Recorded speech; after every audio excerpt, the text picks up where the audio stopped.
আর যখন ইমানদার কেউ হাঁকি দিয়ে পড়ে আলহামদুলিল্লাহ, যে নাকি শ্রবণ করলো, সে বলবে ইয়ারহামুকাল্লাহ, ইয়ারহামুকাল্লাহ।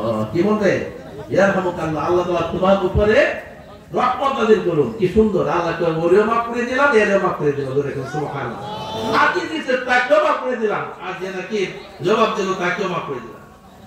6 নম্বর, ওয়ায়ানসাহু লাহু ইযা গাবা আও শাহিদা রাওয়াহু নাসাঈ। এই হাদিসটা ইমাম নাসাঈ বর্ণনা করেছেন। সুনান নাসাঈ মধ্যে 6 নম্বর হলো তার উপস্থিতিতে তার খোঁজ খবর নিবে, পড়োশীর খোঁজ খবর নিবে।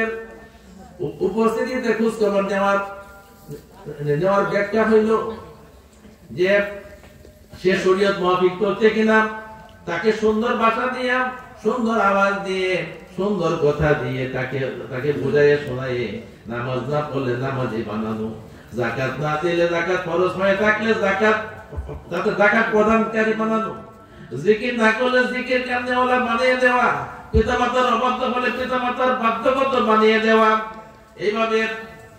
এইভাবে তার উপস্থিতিতে তার মঙ্গল কামনা করা।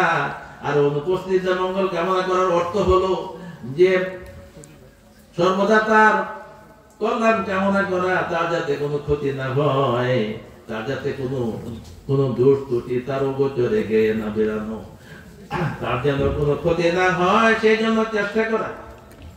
আমরা কি সবাই রাজি আছি?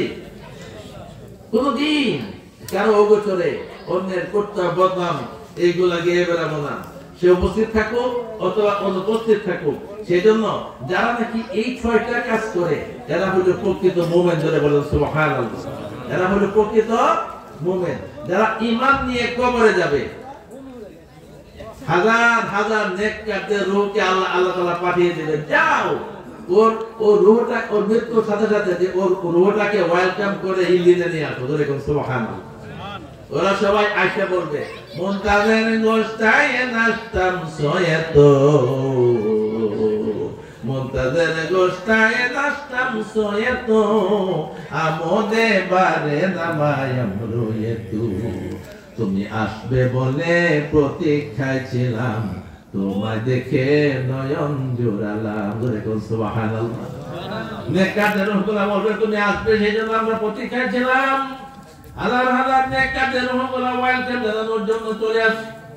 হাজার হাজার মুমিনগণের রূহগুলো চলে আসে, আল্লাহওয়ালাদের রূহগুলো চলে আসে, তাকে ওয়েলকাম করতে করতে উপরে নিয়ে যায়।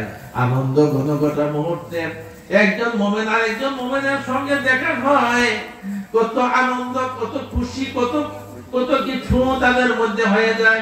আমার প্রাণের ভাইয়েরা, এই জন্য আমাদেরকে নিঃশর্তভাবে মুমিন হওয়ার জন্য কাজ করতে হবে। আমরা কারো অগোচরে বদনাম করতাম গাইব না, এটা কিন্তু কোনো ঈমানদারের পরিচয় না। এই ধরনের লোক যারা মৃত্যুবরণ করে, কবরের বাড়িতে বিষম শাস্তির মধ্যে পড়তে হবে। ধরে কোন নাউযুবিল্লাহ। মৃত্যুর সাথে সাথে তার কবরকে একটা জাহান্নামের সঙ্গে লিংক করে দেওয়া হবে। ওইখান থেকে আগুন আসবে। জাহান্নামের আগুন দুনিয়ার আগুনের চাইতে 70 গুণ বেশি পাওয়ারফুল। ধরে কোন নাউযুবিল্লাহ। আল্লাহর হাবিব বলেন, জাহান্নামের আগুন যদি সুই পরিমাণ পৃথিবীতে আসতো, পৃথিবী জ্বলে পুড়ে ছারখার হয়ে যেত। জাহান্নামের আগুন সহ্য করার মতো ক্ষমতা পৃথিবীর কারো নাই। এই জন্য আমার প্রাণের ভাইয়েরা, পাপিষ্ট মারা গেলে তার দেহটাকে এত বড় করে দেওয়া হয়, 500 বছর লাগে তার স্কন্ধের এক মাথা থেকে আরেক মাথা যাওয়ার জন্য। আমার প্রাণের ভাইয়েরা, এত কিছু আমার আল্লাহ আমাদের জন্য করলেন। প্রত্যেকটা খাদ্যকে ফুড সেফটি করে দিয়েছেন। সুবহানাল্লাহ। চালের উপরে একটা দানের শীট দিয়ে দিয়েছেন, কাঁঠালের উপরে কত সুন্দর কভার দিয়ে দিয়েছেন, আমের উপরে কত সুন্দর কভার দিয়ে দিয়েছেন, সাগরের বোতল, সাগরের নিচে মিঠা পানির ব্যবস্থা করে দিয়েছেন। প্রায় 4000 ফিট নিচে মিঠা পানির নদী সাগরের ভিতরে বয়ে দিয়েছেন। ধরে কোন সুবহানাল্লাহ। সাগরে লবণাক্ত পানি ওইখানে যাইতে পারে না। আল্লাহ পাক বলেছেন মারাজাল বাহরাইনি ইয়ালতাকিয়ানি বাইনাহুমা বারযাখুল লা ইয়াবগিয়ান। আল্লাহু আকবার। ফাবিআইয়ি আলাই রাব্বিকুমা তুকাজ্জিবান।